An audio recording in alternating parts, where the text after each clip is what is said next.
जुले dear student, तो कल तक हमने किया था लाइट का वेव करेक्टर, उसमें से हमने एक इंटरफ्रेंस किया था। आज एक another feature of wave character of light वो हम डिस्कस करने जा रहे हैं, and that phenomena is known as diffraction. Diffraction पढ़ाने से पहले मैं आपको कुछ चीज़ें बताना चाहता हूँ। Let's suppose this is a gap slit और यहाँ पे हमारा स्क्रीन है, या दिस इज एन ऑब्स्टिकल्स और यहाँ पे हमारा स्क्रीन है। अगर हम लाइट को यहाँ से पास करेंगे, अगर लाइट में वेव करेक्टर को हम इग्नोर कर देते हैं, तो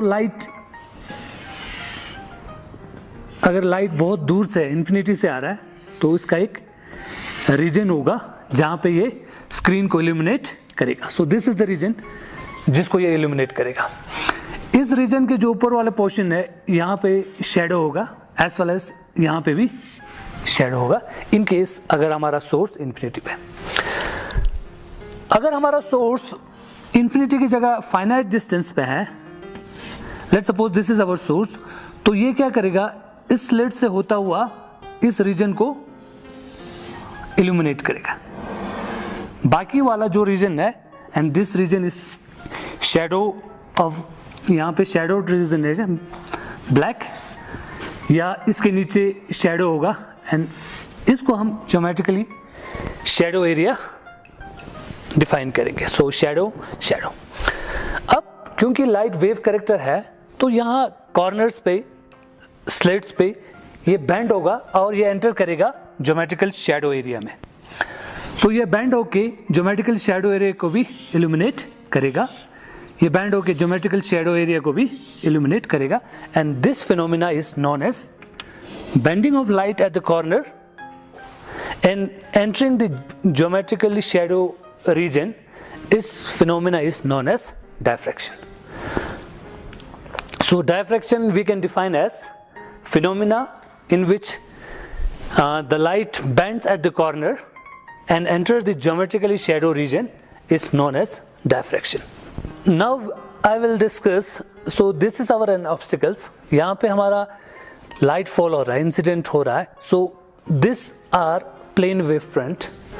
तो जैसे ये ऑब्स्टिकल्स पे एनकाउंटर होगा, तो ये क्या होगा, ये ऑब्स्टिकल्स तो इस लाइट को आगे बढ़ने से रोक देगा, लेकिन यहाँ पे कॉर्नर्स पे ये बेंड होना शुरू करेगा और ये ज्योमेट्रिकली शैडो एरिया में एंटर करने लगेंगे। सेकंड केस, ये हमारे पास एक स्लिट है, गैप। सो जब ये प्लेन वेव फ्रंट इस पे फॉल करेगा, इंसिडेंट होगा, तो ये वाला रीजन आगे बढ़ेगा, लेकिन इस कॉर्नर पे ये डायफ्रैक्शन होगा और ये इस रीजन में भी एंटर करना शुरू होगा। अगर मैं इसी ऑब्स्टिकल्स या स्लिट की विड्थ को मैं कम करता हूं, कंपैरेबल टू वेवलेंथ जब होगा, तो इसमें ये डायफ्रैक्शन कुछ ज्यादा ही होगा, मोर प्रोनाउंस। सो ये ज्योमेट्रिकल रीजन में ज्यादा एंटर करेगा। So this is in the case diffraction, single obstacles, double obstacles with a slit, and लेकिन इसमें डबल ऑब्स्टिकल्स है लेकिन स्लिट की विड्थ बहुत स्मॉल है as compare to the wavelength. So उस केस में डायफ्रैक्शन ज्यादा प्रोनाउंस होगा। सो नेक्स्ट टू केस में लूंगा, diffraction in case of first when the aperture is same but wavelength is different. Second case में वो डिस्कस करूंगा जब वेवलेंथ सेम होगा लेकिन डिफरेंट अपर्चर होगा। सो फर्स्ट केस आप देख लेना। So this is the width of the slit and this is the width of the slit. So दोनों का अपर्चर मैं सेम ले रहा हूं, aperture means size of the slit, दोनों का सेम है लेकिन मैं डिफरेंट वेवलेंथ इंपोज करूंगा। सो प्लेन वेव फ्रंट जब इस पे इंपोज होगा, प्लेन वेव फ्रंट जब इस पे इंपोज होगा, जब size of the wavelength, size of the aperture और वेवलेंथ कंपैरेबल होगा, तो उस केस में डायफ्रैक्शन ज्यादा होगा। लेकिन जब साइज और वेवलेंथ डिफरेंट है, कंपैरेबल नहीं है, तो उस केस में डायफ्रैक्शन कम होगा। सो ज्योमेट्रिकल रीजन में कम एंटर करेगा, ये ज्यादा एंटर करेगा स्क्रीन के ऊपर जब पड़ेगा। सेकंड केस, अगर हम वेवलेंथ सेम ले लेते हैं तो अपर्चर के साइज में वेरी कर लेता हूं। सो अगर wavelength, so this is incident wave front, अगर इसका वेवलेंथ इसके कंपैरेबल नहीं है तो इस केस में डायफ्रैक्शन कम होगा, और जब एपर्चर के साइज को मैं थोड़ा इंक्रीज कर देता हूँ, कंपैरेबल टू वेवलेंथ कर देता हूँ, तो उस केस में ये डायफ्रैक्शन ज़्यादा प्रोनाउंस होगा. So more light will enter into the geometrical shadow region. Diffraction in case of light को हम दो तरह से डिफाइन करेंगे, दो टाइप्स के होते हैं. First type is known as Fraunhofer diffraction and second type is known as Fresnel diffraction. अब इन दोनों के जो मेन डिफरेंस है वो क्या है? फ्राउनहोफर डायफ्रैक्शन में क्या होता है कि सोर्स इन्फिनिटी पे है, as well as screen is also on infinity. Fresnel diffraction में सोर्स जो है वो एक finite distance from the slit होगा और स्क्रीन भी इसके फाइनाइट डिस्टेंस पे होगा. अब सोर्स इन्फिनिटी पे तो जितने भी रेस है they are parallel to each other following on the screen, तो उसका जो वेव फ्रंट है they are plane wave front following on the screen. इसके बाद डिफ्रैक्शन होने के बाद भी ये प्लेन वेव फ्रंट जनरेट होगा और ये इसका इमेज जो है वो इन्फिनिटी पे जाके बनेगा. इन case of Fresnel diffraction light slit के बिल्कुल कंपैरेबल डिस्टेंस पे होगा या फाइनाइट डिस्टेंस पे होगा. यहाँ से जब लाइट स्लिट के ऊपर पड़ेगा, स्लिट के बाद डिफ्रैक्शन होने के बाद इसका इमेज भी स्क्रीन जहाँ पे भी बनेगा they are also from finite distance from the slit. So this are the two types of Fresnel diffraction. अब जो for example this is slit, यहाँ से हम डिफ्रैक्शन हो रहा है. डिफ्रैक्शन होने के बाद जो स्क्रीन के ऊपर जो इमेज बनेगा वो ये बनेगा. सेंट्रल जो है वो ब्राइट फ्रिंजेस होगा, फिर dark fringes, bright dark and so on. इसी तरह नीचे भी सेंट्रल वाला ब्राइट, फिर dark bright dark and so on. ये हम डिस्कस करेंगे नेक्स्ट टॉपिक में. अब जो डिस्कशन में फ्रेस्नेल डिफ्रैक्शन हम इस क्लास में डिस्कस नहीं करेंगे, हम जो डिस्कस करेंगे ये है फ्राउनहोफर डिफ्रैक्शन. अब फ्राउनहोफर डिफ्रैक्शन में प्रॉब्लम ये है कि सोर्स और स्क्रीन जो है दोनों इन्फिनिटी पे है. अब इसको ओवरकम करने के लिए लेबोरेटरी में जब हम ये डिफ्रैक्शन पढ़ते हैं तो हम क्या करते हैं, वी यूज टू लेंस. एक लेंस सोर्स को हम इसके फोकस पर रख देते हैं सो दैट यहाँ से जितने भी रे होगा they are parallel to each other of this convex lens. अगर ये फोकस पे होगा सोर्स तो ये convex, so ray are parallel to each other. Means slit के ऊपर जो इंसिडेंट रे हो रहा है they are parallel to each other, means the source is at infinity. इसके बाद जो डायफ्रैक्शन होने के बाद ये भी पैरेलल जाएंगे. सो पैरेलल होने के बाद इसको हम जब इंसिडेंट करेंगे तो ये स्क्रीन के ऊपर डिफरेंट एंगल पे इंसिडेंट करेंगे तो ये डिफरेंट पॉइंट्स बनाएंगे P ये सेंटर पे. इस तरह फ्राउनहोफर डायफ्रैक्शन को हम स्क्रीन के ऊपर लेबोरेटरी में इसको हम आराम से डिस्कस कर सकते हैं.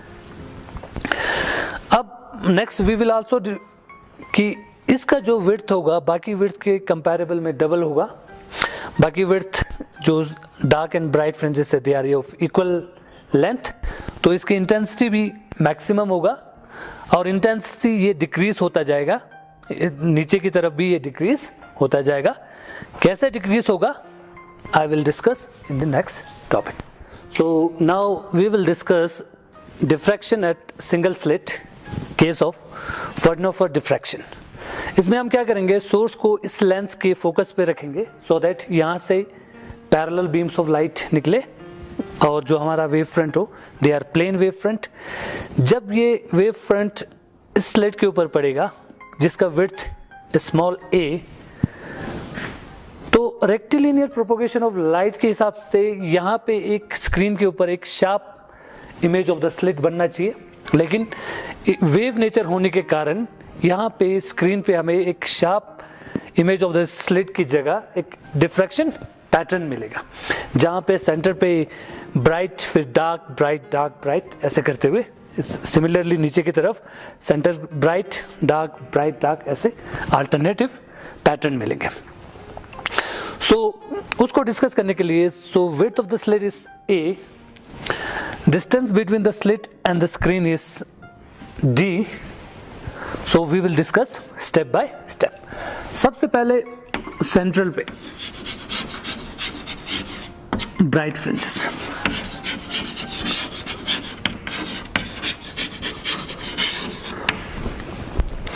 हाइगन्स प्रिंसिपल कहता है कि every point on primary wave front act as a source for secondary wave front. So इस स्लिट के ऊपर जितने भी वेव फ्रंट पे जितने भी पॉइंट होंगे ये सोर्स एक्ट करेंगे और इस हिसाब से ये वेव स्प्रेड आउट होगा और ये वेव जब ये सेंटर पे पहुंचेगा, initially they are all in the same phase, और जब सेंटर पे ये सुपर इम्पोज होगा तब भी wave they are in the same phase. तो सुपर इम्पोज करने के बाद हमारे पास एक ब्राइट फ्रिंजेस मिलेगा।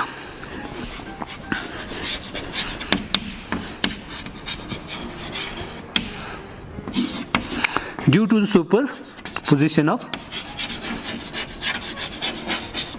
wavelets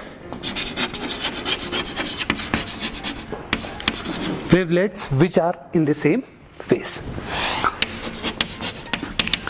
which are in the same phase.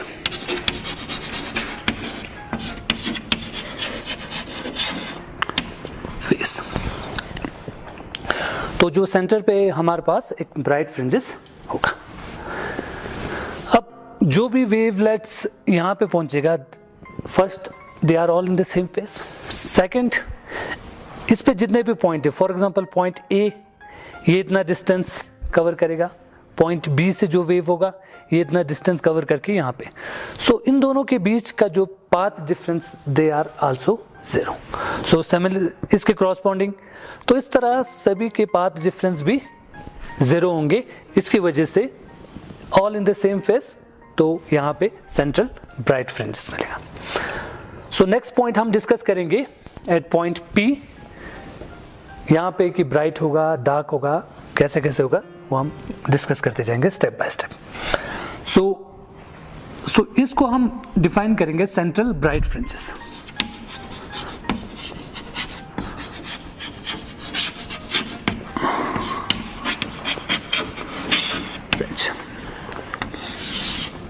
Point O is defined as O पे सेंट्रल ब्राइट फ्रिंजेस होगा। हम लेट सपोज करेंगे पॉइंट P के ऊपर which is y distance from the point O, तो जब यहाँ पे वेव सुपर इम्पोज होगा ड्यू टू दिस वेवलेट्स, तो ये पॉइंट और B पॉइंट से जितने भी वेवलेट्स सोर्स पॉइंट्स निकलेंगे, इन पॉइंट्स के बीच में initially all are in the same phase, लेकिन ये डिस्टेंस, ये कम डिस्टेंस ट्रैवल करेगा, ये ज्यादा डिस्टेंस ट्रैवल करेगा, तो there is some path difference between the corresponding points. So उस कॉरस्पॉन्डिंग पॉइंट की वजह से यहाँ पे ब्राइट या dark fringes depend on the path difference. So path difference मैं यहाँ डिफाइन करूंगा, path difference this is Bn। So Bn is the path difference. Bn means ये वाला, इतना distance B point A point से ज्यादा ट्रैवल करता है, so path difference is Bn. So Bn is path difference.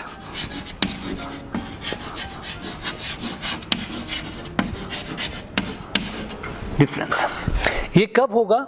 जब ये वेवलेट्स जो इंक्लाइंड है with respect to angle this point CO theta degree पे, सो ये सभी थीटा थीटा थीटा डिग्री पे होगा, तब जाके यहाँ पे पाथ डिफरेंस Bn के बराबर आएगा। सो अगर ये थीटा है तो ये वाला एंगल भी हमारे पास थीटा हो जाएगा। So this is a right angle triangle. From right angle triangle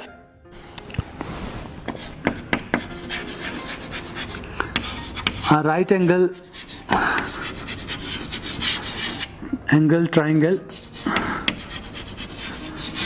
triangle A and B, ये ट्राइंगल राइट एंगल ट्राइंगल है, यहाँ पे this is perpendicular, this is hypotenuse and this is base.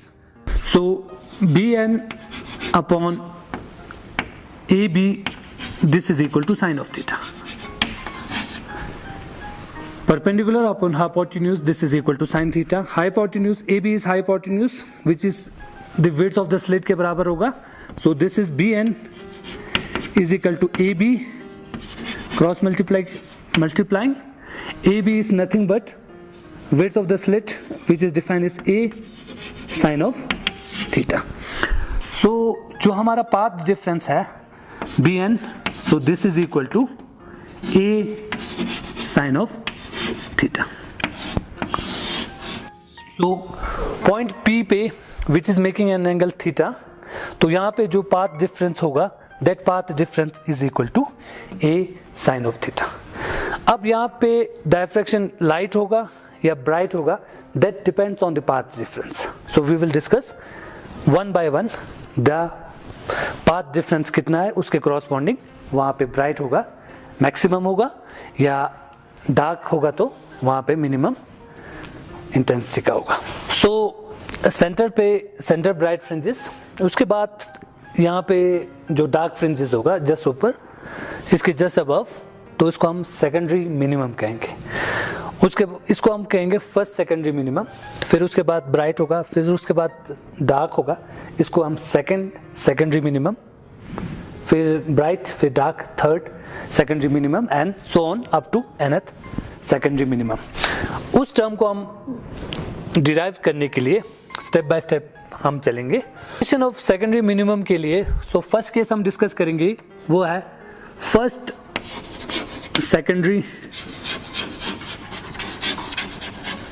Minimum का position.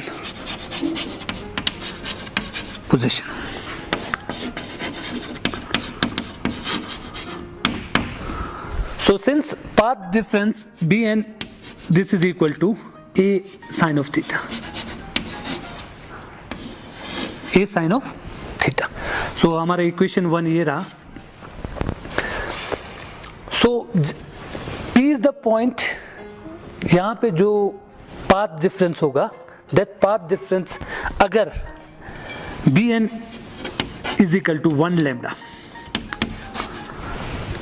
होगा तो ये होगा condition for first secondary minimum का कंडीशन. कैसे होगा? सो ये हमारा स्लिट है, स्लिट के ऊपर जो वेव फ्रंट होगा यहां से वेवलेट जनरेट होगा. ये वेवलेट जब सुपर इम्पोज होगा उस हिसाब से यहाँ पे डायफ्रैक्शन पैटर्न बनेगा.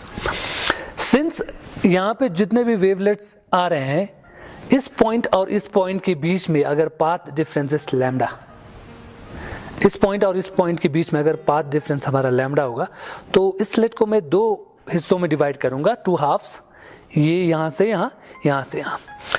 तो ये पॉइंट ए और पॉइंट सी के बीच में, ए और बी के बीच में path difference between point A and B path difference अगर लैम्डा है तो ए एंड सी के बीच में path difference should be half of that lambda, should be lambda by 2. Similarly corresponding यहाँ पे जो पॉइंट होगा इसके क्रॉसपॉन्डिंग एक पॉइंट यहाँ नीचे होगा, इन दोनों के बीच का भी पाथ डिफरेंस लैम्डा बाय 2 होगा. Third corresponding third point lambda by 2. सो ऊपर हाफ में जितने भी पॉइंट्स है उसके क्रॉसपॉन्डिंग नीचे हाफ में उतने पॉइंट्स होंगे जहां से वेवलेट जब ये सुपर इम्पोज होगा उन वेवलेट्स के बीच का जो पाथ डिफरेंस होगा lambda by 2. So path difference अगर लैम्डा बाय 2 है, if path difference is lambda by 2, ये आउट ऑफ फेज होगा. The wave must be out of phase. तो जब out of phase two wave जब सुपर इम्पोज होगा they cancel out each other, तो हमारे पास we will get a dark fringe.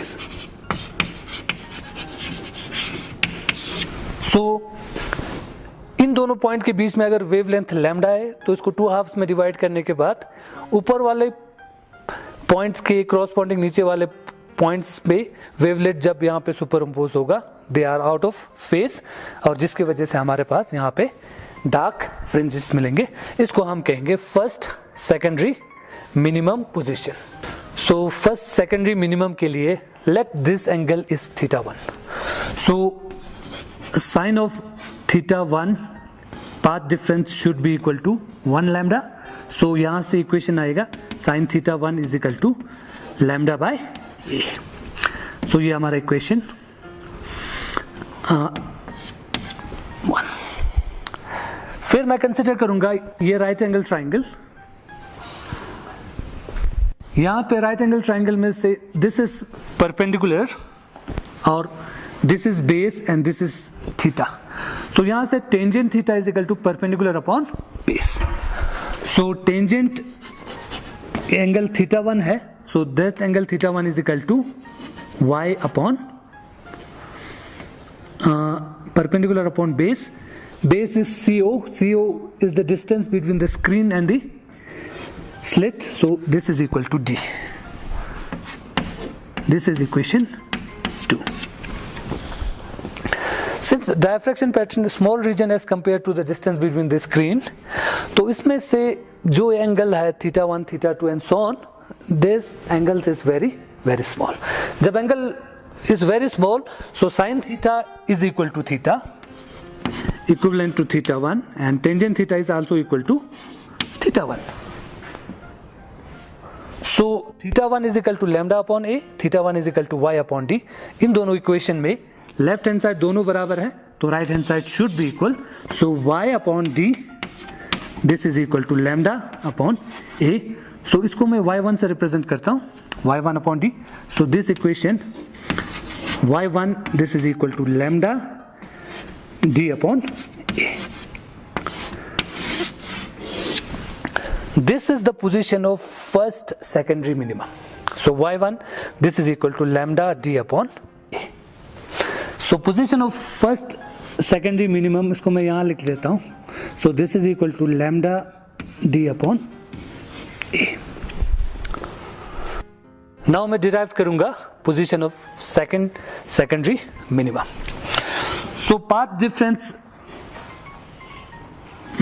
उस हिसाब से sine theta 2 this is equal to 2 lambda upon a, और राइट एंगल ट्राइंगल में से tangent theta 2 this is equal to y2 upon D. ये equation this is equal to theta 2 and this is equal to theta 2 when angle is very small. So theta 2 is equal to 2 lambda upon a, theta 2 is equal to y2 upon d. So left hand side equal है तो right hand side. So y2 upon d this is equal to 2 lambda upon a. This implies y2 is equal to 2 lambda d upon a.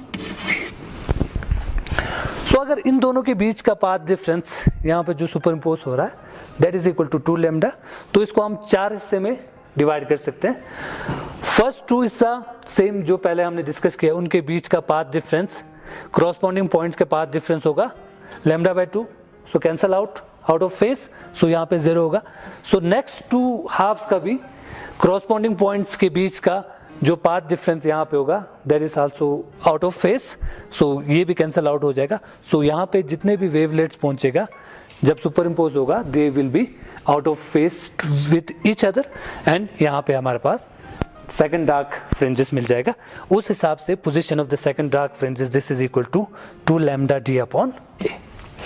So position of the second dark fringes this is equal to 2 lambda D upon a. उसी तरह third dark fringes का width उसको हम 6 हिस्से में divide कर सकता है. फर्स्ट 2 हाफ्स के आउट ऑफ फेस होगा, सेकंड 2 हाफ्स के आउट ऑफ फेस होगा, थर्ड 2 हाफ्स के भी आउट ऑफ फेस हो जाएगा. तो टोटल में हमारे पास यहाँ पे डार्क फ्रिंजेस मिल जाएगा. And y3 this is equal to 3 lambda D upon a. इसी तरह करते करते and yn position of the nth dark fringes secondary minimum this is equal to n lambda d upon a. So position of the nth dark fringes from point O is equal to n lambda d upon a. So आज के लिए हम यहीं तक ही करेंगे. कल we will find the position of the secondary maximum.